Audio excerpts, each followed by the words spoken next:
Қысқасын айтқанда, егіздер. Ол күні досым екеуміз далада маңызды шаруалармен айналысып жүрдік. Иә, маңызды шаруалар. Біз бір жерге отырдық, нормально әңгіме айтып отырдық. Әңгімеміз егіздер жайлы болып кетті. Олардың өмірлері рахат деймді, бір-бірлеріне көмектесіп жүреді. Сосын досым екеуміз даладан егіздерімізді іздеп бастадық. Мен досымның егізін таптым, оған көрсеттім. Ол маған вообще ұқсамаймыз деді. Қойш кәм аумайсыңдар ғой дедім оған. Ол маған соқыр екенсің деді. Өтірік айтпа сен өйтіп.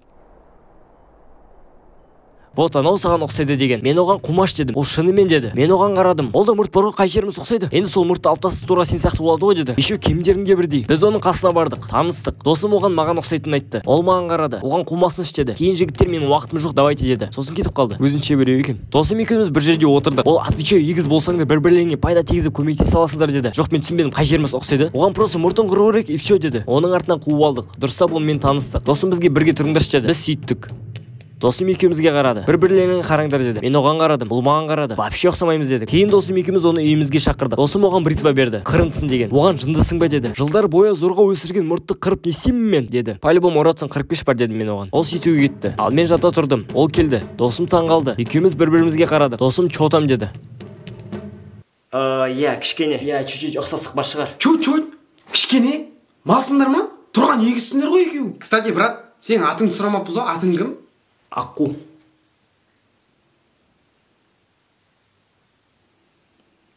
Сенің атың дым жараспайды саған. Бүгіннен бастап сен Зайтуна боласың. Қумаш, қайдағы Зайтуна?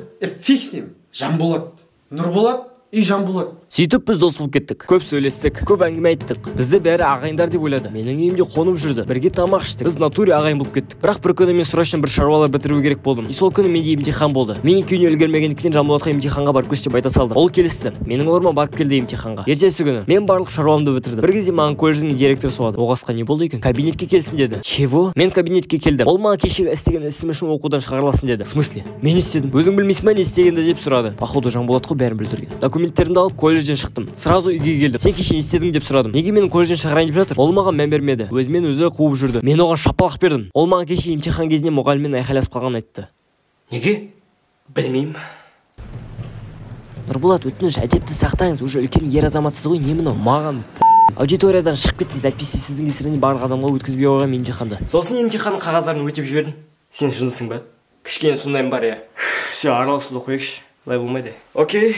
Деді де сосын үйден біртүрлі болып шығып кетті. Мен оттым документтеріме қарап. Енді не істеймін? Келесі күні мен қызыма соқтым. Ол маған айқайлап жіберді. Соқпаш деді. Қуасың ба, не болды деп сұрадым. Ол менің басқа қызбен сүйісіп жүргенімді көрді. Жынды ма, мен ондай емеспін, басқа қыздармен сүйісіп. И вообще мен сүйісіп та білмеймін, қуады екенсіз ғой. Мен оған бәрін түсіндірдім. Ол түсінбеді. Маған ренжіп трубканы қойды. Негізі мына егізіммен мен бекер дос болып кеттім мен. Бір кезде үйіме полиция келді. Чё за фигня? Мен сотталатынымды айтты. Но да жетпеген еді. Себебін сұрадым. Өйткені сен басқа біреудің машинасын ұрлап айдап кеттің деді. Мен даже машина айдап білмеймін да ғой. Құрыш бар. Оны сотта айтасың деді. Қуамы? Мен ақыры полициядан қашып кеттім. Зорға қашып құтылдым. Егізімді іздеуге кеттім. По пути тамақ жеп алуды шештім. Тамақ жеп болдым. Төлейін десем менің баласына 0 теңге болды. Еще крупный суммаға кредит алғаным туралы хабарлама келді. Картамен төлеймін десем картамда жоқ болды. Картамен қоса құжаттарым жоғалып кетті. Тоқта.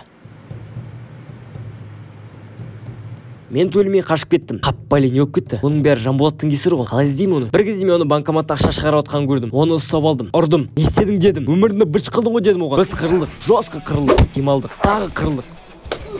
Бір кезде досым келді. Тоқта, қайсың мұнда Нұрболат? Мен Нұрболат. Мен Нұрболат. Мен. Қайсың деймін? Қуасың ба, бірақ мен де Нұрболат. Мен. Анауға сен қайтесің? Мен де Нұрболат. Қайсың Нұрболат? Досым маған қарызға ақша керек еді. Давай. Иә, келді. Сосын не ғой?